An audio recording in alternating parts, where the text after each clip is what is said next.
Valencia, Spain. So he has a great run in his earlier weeks with an incredible win rate, kind of hamstrung by that opponent win rate, but he does secure his spot in the finals next weekend. And I guess the little cherry on top is he gets a little paycheck, and technically the Wildcard Open is the lowest prize purse of all 5 of our event days. So, you know, I guess that's the silver lining if you are Lucas, although I'm sure he wishes he was still in our finals. And oh my goodness, Mugi is playing 3M for AC on a Sunday. We see the Three Musketeers. Please let me get a good, please let him get a good matchup.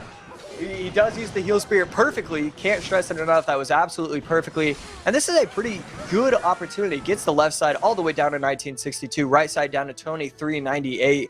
And Wallace is running Graveyard. Actually, this is a great deck choice from Mugi to be able to get this kind of matchup here. AC casting through tears right now as his favorite player is playing his favorite win condition. Come on.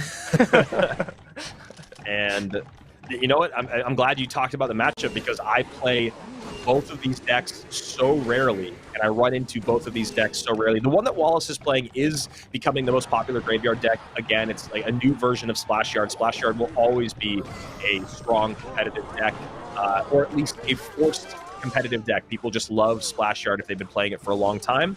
And this seems to be the new facelifted version.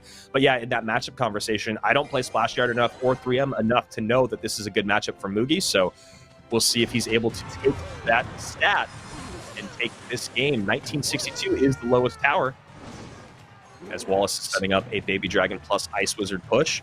We'll see if he wants to poison the pump or if he just wants to go all in, all out, send. And now he can get a poison down if he wants. There it is, the exact spot that I'm talking about. Gets the Princess Tower and gets on top of that Royal Ghost.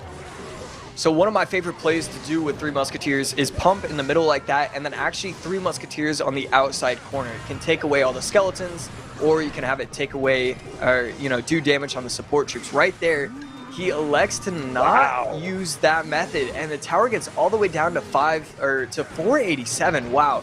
So basically at this point, Mugi needs to win on this next push, or at least set himself up to be able to continue to attack. Yeah, a little surprising there that he just opts to not do the method that you're talking about defensively on the Graveyard, but then kind of doubles down on his mistake by putting his Three Musketeers in the back. And that's a NATO to the side.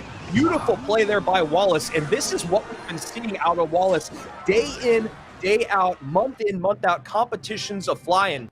He has been playing so well. Game number 2, Wallace 5-1 on the day. SB was able to take 1 game off of Wallace earlier. Otherwise, he cruised through Yuya and has one game up here on Mugi. Yeah, wow. It is really fun to discuss matchups and like how to play Three Musketeers. In fact, I'm not done yet. Give me another 10 seconds. If you're gonna pump in the middle, you do want to go on the 3-man on the outside, or 3M on the outside. But that's why I always like using pump in the back corners, or not the back corners, the back on the inside tile placements, just because then you don't have to worry about that. Then you can Three Musketeers in the middle and start taking out support troops without giving too much poison value. You have to be very careful about using your pump. All right, I'm done. We can go to the next game. It's okay. I love it. I love to hear it. I love the breakdown. And now we're seeing Wallace go to, and I just pulled up Wallace's profile for this exact reason. His deck versatility has been unbelievable, unrivaled almost from everyone else. And the Giant Skellies are going to kind of go head-to-head here at the bridge. But the high Giant Skelly from Wallace, I think that's far enough away.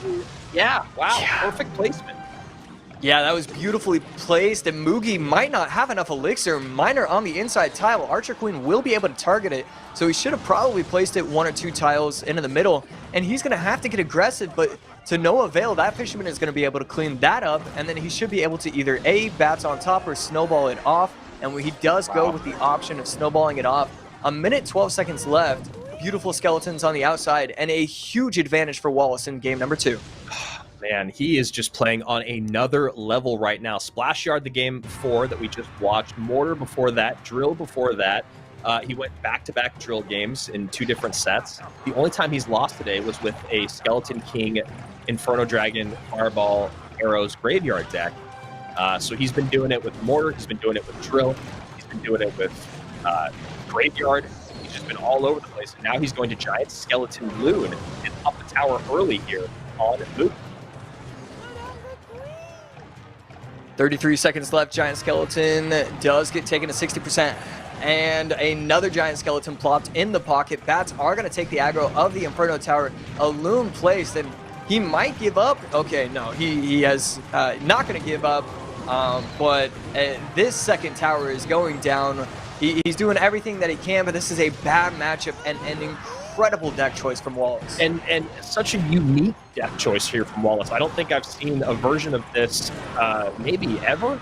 I'm not sure. It's just I love it. I love the innovativeness that we've seen out of Wallace here in this set and the way he's played through these days. And that's a 4-0 run against Mugi.